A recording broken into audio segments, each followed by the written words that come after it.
जुए वाली बहू की सुहाग रात।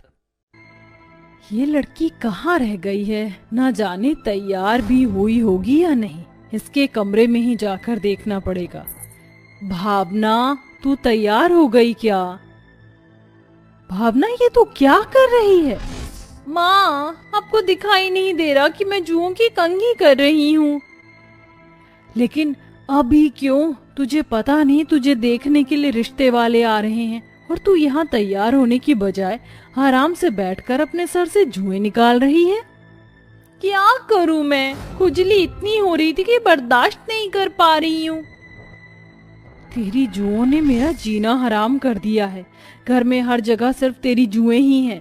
कितनी बार कहा था कि अपना सर साफ रखा कर, किसी और की कंघियों का इस्तेमाल मत किया कर, लेकिन नहीं, अब पड़ गई ना तेरे सर में जुएं। माँ, मेरे पास आपकी बातें सुनने का टाइम नहीं है। मुझे मेरी जुएं निकालने पर कंसंट्रेट करने दो। हे भगवान, न जाने क्या होगा इसका।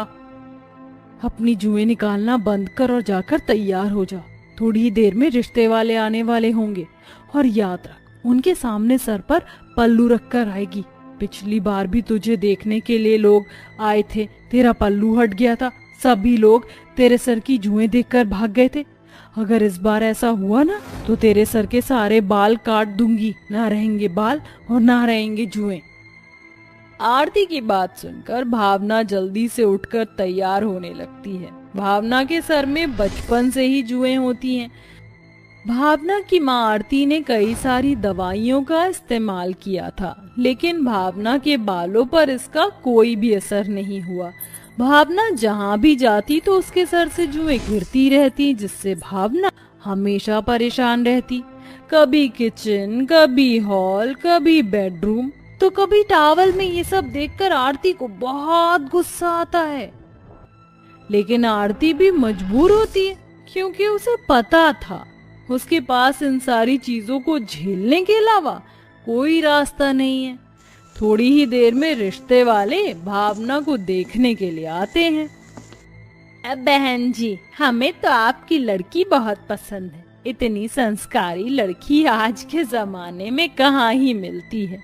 देखो तो जरा, आज के टाइम पर भी इसने कैसे सर पर पल्लू रखा हुआ है। मुझे तो ऐसी ही बहू चाहिए थी। आप तो बस अब शादी की तैयारी शुरू कर दें। काहे की संस्कारी, असलियत तो मैं ही जानती हूँ इसके सर पर पल्लू रखने की।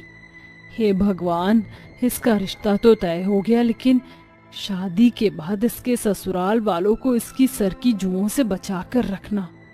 मैंने तो इसे झेल लिया, लेकिन न जाने इसके ससुराल वाले इसे कैसे झेलेंगे। कुछ ही दिनों में शादी की तैयारियां शुरू हो जाती हैं और देखते ही देखते भावना की शादी हो जाती है। आदत से मजबूर शादी के बाद भी भावना अपना सर खुजाना नहीं छोड़ती। गृह प्रवेश होते ही भावना सर में खुजली करना शुरू कर देती है। भावना बहू, क्या हुआ? मैं जब से देख रही हूँ कि तू सर खुजाई जा रही है। फेरों में भी तेरा हाथ तेरे सर पर ही था। माँ जी, पार्लर वाली ने ना हेयर स्टाइल बनाने के टाइम जो हेयर सेट स्प्रे लगाया था, लगता है उसी से खुजली हो रही है। लगता है बहू वो स्प्रे खराब था। तू अपने बालों को अच्छे से धो लेना, ठीक है? ठीक है माँ जी। अब इन्हें कौन बताए, ये खुजली तो मेरी जिंदगी भर की है। जुओं ने तो मेरी जिंदगी ही बर्बाद कर रखी है। अगर यहाँ किसी को पता लग गया कि मेरे सर में जुएं हैं, तो मैं पहली लड़की होंगी जिसका पति उसे उसके सिर में जुएं होने की वजह से तलाक देगा। लोग क्या कहेंगे, कितनी बेइज्जती होगी मेरी। ऊपर से ये खुजली भी बंद नहीं हो रही है। हाथ दुख रहा है सर खुजा खुजा कर मेरा। भावना इतना सोच ही रही होती है कि तभी जयंती भावना को उसके कमरे में ले जाती है। भावना बहू, तू तो अभी थोड़ी देर आराम कर, संजय भी थोड़ी देर में आ जाएगा। जयंती भावना को कमरे में छोड़कर चली जाती है, जिसके बाद भावना जल्दी से अपने सर का पल्लू हटाकर दोनों हाथों से अपने बालों को पागलों की तरह खुजलाने लगती है। मोरी मैया, ये खुजली तो रुकने का नाम ही नहीं ले रही है। मुझे तो लग रहा है कि मैं तो एक दिन खुजा खुजा कर ही टकली हो जाऊंगी। भावना पागलों की तरह अपना सर खुजा रही होती है कि तभी वहां हाथों में गुलाब का फूल लिए संजय गाता हुआ कमरे के अंदर आता है। आंखों में तेरी अजब सी अदाएं हैं, दिल को बना दे जो पतंग सांस तेरी वो हवाएं। संजय गाना गा ही रहा होता है कि तभी उसकी नजर भावना पर पड़ती है, जो पागलों की तरह अपने सर में खुजली कर रही होती है। खुजली करने की वजह से भावना की जुएं उसके कपड़ों और बेड पर गिर जाती हैं, जिसे देखकर संजय कहता है, भावना ये सब क्या है? तुम्हारे सिर में इतनी सारी जुएं कहाँ से आई?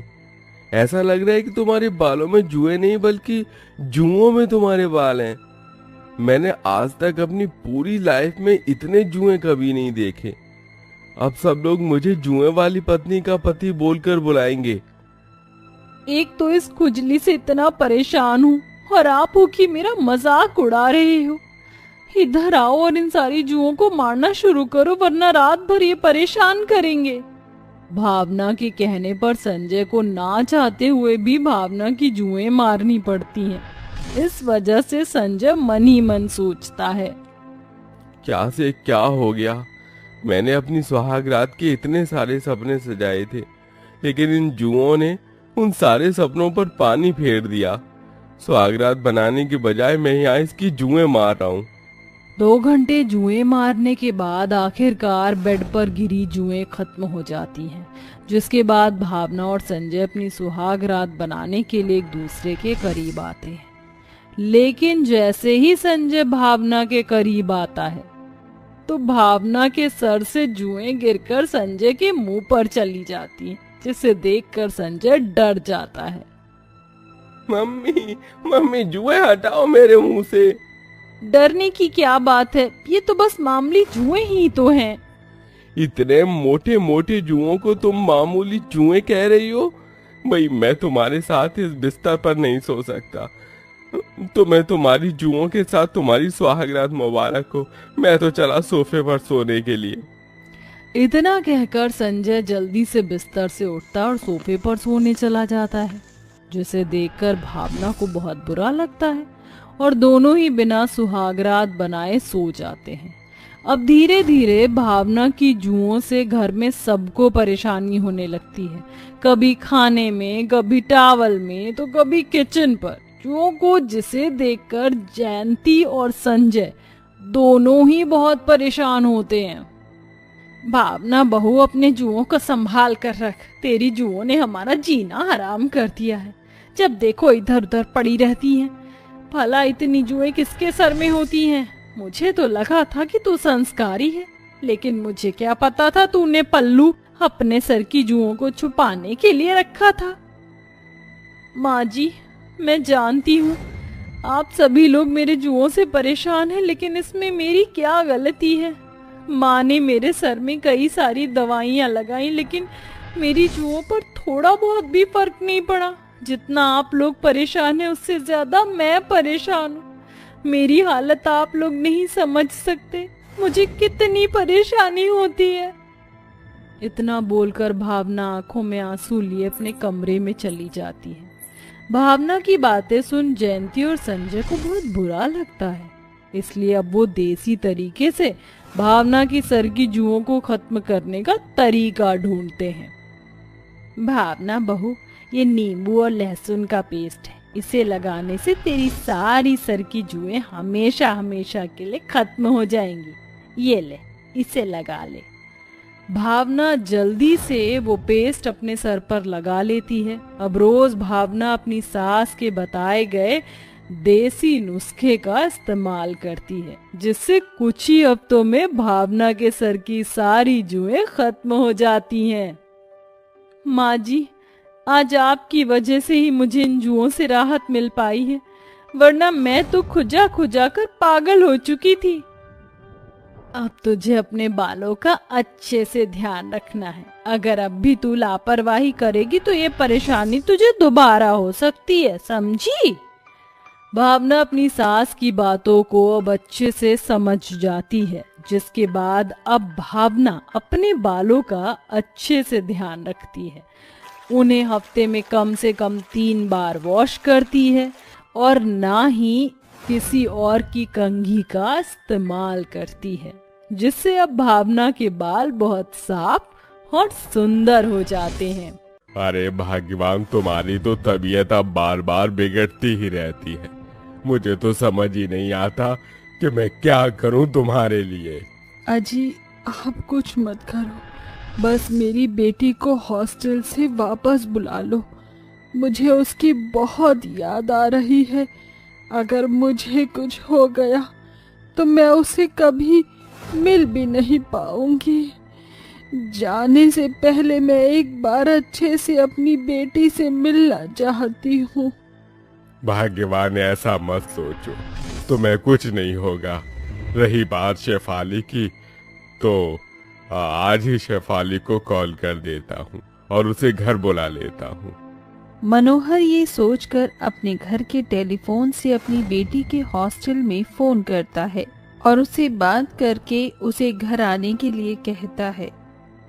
बेटी, तेरी पढ़ाई तो कब की पूरी हो चुकी है। अब तक तो तुझे वहां से वापस घर आ जाना चाहिए था और तू अभी तक नहीं आई।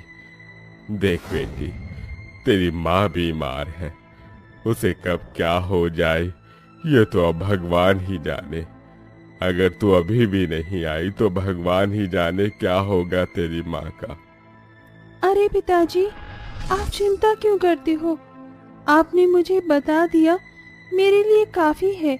मैं कल ही घर लौट आऊंगी, ये मेरा आपसे वादा है। शेफाली अगले ही दिन की ट्रेन से अपने गांव आ जाती है और अपने घर जाकर अपनी माँ और अपने पिता से मिलती है। अरे माँ, आप ठीक तो हो ना? शेफाली बेटी, आखिरकार तो आ ही गई। मुझे तो लगा था तेरे आने से पहले ही मैं अपने ये प्राण छोड़ दूंगी, लेकिन मेरी बच्ची तो आ गई। मेरे लिए बहुत बड़ी बात है। माँ, आप चिंता मत करो, मैंने शहर के सबसे बड़े डॉक्टर को बुलाया है। वो आपका चेकअप बहुत अच्छे से करेगा और आप जल्दी ही ठीक हो जाओगी। अरे वाह बेटी, ये तो तूने बहुत अच्छा किया। ये सुनने के बाद ममता और ज्यादा दर्द से चिल्लाने लगती है। अजी, डॉक्टर को मत बुलाओ।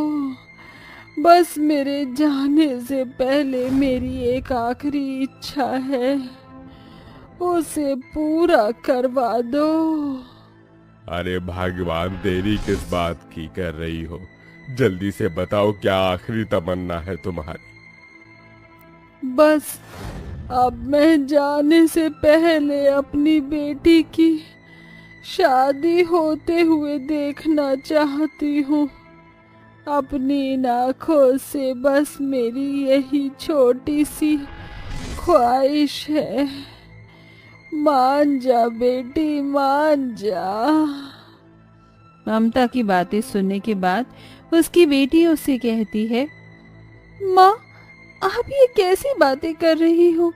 भला मैं इतनी जल्दी शादी कैसे कर सकती हूँ? ऊपर से मैं बिना जाने ही किसी के परिवार से कैसे सेटल हो पाऊंगी उनके साथ? अरे बेटी, तेरी माँ की भी तो शादी ऐसे ही हुई थी, तो तू कर लेगी, क्या फर्क पड़ जाएगा? मेरी बात मान ले बेटी, इसके बाद फिर मुझे तुझसे कोई गिला शिकवा नहीं। मैं खुशी खुशी भगवान को प्यारी हो जाऊंगी। ना चाहते हुए भी शेफाली को अपनी माँ की बात माननी पड़ती है। वो अपने मन ही मन सोचती है, ठीक है माँ, मैं आपके आखिरी सपने को जरूर पूरा करूंगी, ये मेरा आपसे वादा है। शेफाली अपनी शादी के लिए ना चाहते हुए भी मान जाती है, लेकिन उसके मन में कुछ और ही चल रहा होता है। इतना तो कोई पागल नहीं है कि 2 दिन में रिश्ते के लिए हाँ भी कर देगा और शादी भी कर लेगा। शेफाली ऐसा सोच ही रही थी कि उसके पिता मनोहर उसके लिए लड़का भी ढूंढ लेते हैं और शादी भी पक्की कर देते हैं। 2 दिन में ही बेचारी शेफाली की चट मंगनी पट ब्याह हो जाता है, जिसके बाद मनोहर और ममता उसे उसकी ससुराल विदा कर देते हैं। जा बेटी, अब तेरी पूरी दुनिया तेरा ससुराल है। तुझे हमेशा उनका ख्याल रखना है और उनकी सभी बातें माननी है। ममता की बातें सुनकर शेफाली अपने ससुराल में पहुंच जाती है, जहां उसकी सास पार्वती उसका स्वागत करती है। आओ बहू, अंदर आओ, तुम्हारा इस घर में स्वागत है। आ जाओ और यहाँ आकर बैठ जाओ। पार्वती अपनी नई बहू को सोफे पर बैठा देती है और सभी औरतों से कहती है, चलो बहनों, अब बहू रानी की मुंह दिखाई की रस्म शुरू कर दो। इसके बाद बाकी की भी रस्म शुरू करनी है। पार्वती के कहने पर एक एक करके सभी शेफाली की मुंह दिखाई करती हैं, जिसकी वजह से मुंह दिखाई में बहुत समय लग जाता है और शेफाली मन में सोचती है, हे भगवान, ये सब मुझे और कब तक झेलना पड़ेगा। मुझे तो कुछ समझ ही नहीं आ रहा कि अब मैं क्या करूं। शेफाली बहुत थक चुकी थी। आखिर में जब उसकी सास पार्वती उसकी मुंह दिखाई करती है तो वो सोने और डायमंड का नेकलेस अपनी बहू शेफाली को देती है। ये ले बहू, ये सब तेरी मुंह दिखाई में। अब जाकर अपने कमरे में थोड़ा फ्रेश हो जा, क्योंकि इसके बाद तेरी रसोई की रस्म होगी। याद रहे कि तुम खाना इतना स्वादिष्ट बनाना कि कोई भी खाए बस तुम्हारे ही गुण गाए। शेफाली अपनी सास की बात मान लेती है, जिसके बाद वो अपने कमरे में जाती है और फ्रेश होकर बिस्तर पर लेट जाती है। हाय, ये तो चमत्कार ही हो गया। इस सुकून के लिए तो मैं कब से तड़प रही थी। शेफाली अपने ससुराल में अपने ही बेड पर लेटकर बहुत खुश होती है, लेकिन उसकी इस खुशी को बहुत जल्द किसी की नजर लग जाती है, जिसके चलते उसकी ननंद उसे बुलाने आती है। चलो ना शेफाली भाभी, सब लोग आपका ही इंतजार कर रहे हैं। शेफाली अपनी ननंद की बात मानकर नीचे आ जाती है, जहां पर पार्वती उसे रसोई में लेकर जाती है और रसोई के बारे में सब समझा देती है। देखो, मैंने तुम्हें सब समझा दिया है। अब तुम यहाँ पर आराम से सभी के लिए खाना बना सकती हो। पार्वती किचन के बारे में समझाने के बाद वहां से चली जाती है, लेकिन बेचारी शेफाली तो हॉस्टल से आई हुई लड़की थी, उसे खाना तो बनाना आता ही नहीं था। अरे ये क्या, माँ जी ने मुझे खाना बनाने के लिए बोल तो दिया, लेकिन शायद उन्हें ये नहीं पता कि मुझे तो खाना बनाना आता ही नहीं है। हे भगवान, अब मैं क्या करूं? मैं तो आज बहुत बुरा फंस गई। शेफाली बहुत परेशान हो चुकी थी, जिसके बाद उसे और कोई ऑप्शन नहीं मिलता। वो ऑनलाइन यूट्यूब पर वीडियो देखकर सबसे पहले वो आटा गूंथती है। अरे ये क्या, आटे में तो पानी ज्यादा हो गया। अब मैं क्या करूं? एक काम करती हूँ, इसके अंदर सूखा आटा डाल देती हूँ। शेफाली जैसे तैसे करके आटा तो गूंथ लेती है, लेकिन जब गोल रोटी बेलकर बनाने की बात आती है तो उसे एक भी रोटी बेल नहीं पाती और सभी रोटियों में भारत का नक्शा बन जाता है। ज्यादा से ज्यादा तो रोटियां जल ही जाती हैं और वहीं वो सब्जी भी आधी कच्ची और आधी पकी हुई बनाती है। अपने हाथों से पहली बार खाना बनाने पर शेफाली बहुत खुश होती है, लेकिन उसकी ये खुशी ज्यादा नहीं टिक पाती। जैसे ही वो खाने की टेबल पर खाना लगाती है, वो घर के सभी लोगों को बुला भी लेती है। ये देखो, मैंने आज आप सभी की मनपसंद की चीजें बनाई हैं। आप मेरे हाथों का खाना खाकर बहुत खुश होंगे। शेफाली बड़े ही कॉन्फिडेंस के साथ खाना लगाती है, लेकिन जब घर के सभी सदस्य खाने की शक्ल देखते हैं तो वो गुस्सा हो जाते हैं। अरे बहू, ये सब क्या है? ये तूने कैसा खाना बनाया है? बिल्कुल बकवास लग रहा है। छी छी, ऐसा खाना खाकर मुझे मरना नहीं है। प्रियंक बिना खाना खाए ही उठ जाता है। हे भगवान, बहू तू इतनी बड़ी हो गई, तुझे घर के कामों के बारे में जरा भी नहीं पता। और ये सब कैसी रोटियां हैं? क्या तुझे रोटियां बेलनी नहीं आती? सबकी डांट सुनने के बाद शेफाली रोते हुए कहती है, मैं बचपन से ही हॉस्टल में बड़ी हुई हूँ। वहाँ हमारे काम करने के लिए मेड होती है, इसीलिए मुझे कोई काम करना नहीं आता। शेफाली के रोने पर पूरा परिवार उसे चुप करवाता है, जिसके बाद उसकी सास उससे कहती है, मेरी प्यारी बहू, तुम्हें रोटियां बनानी नहीं आती तो क्या हुआ? मैं हूं ना, तुम्हें रोटियां बनाना मैं सिखा दूंगी। पार्वती पहले दिन से ही अपनी बहू को रसोई में रोटी बनाना सिखाती है, जिसके बाद शेफाली को शुरू में बहुत दिक्कत होती है, लेकिन कुछ टाइम बाद ही वो घर के सभी काम सीख लेती है और उसे स्वादिष्ट खाना बनाना भी आ जाता है, जिसके बाद उसके हाथों की साफ सुथरी गोल रोटी खाकर सभी बहुत खुश होते हैं। अब शेफाली अपने ससुराल में खुशी खुशी रहने लगती है।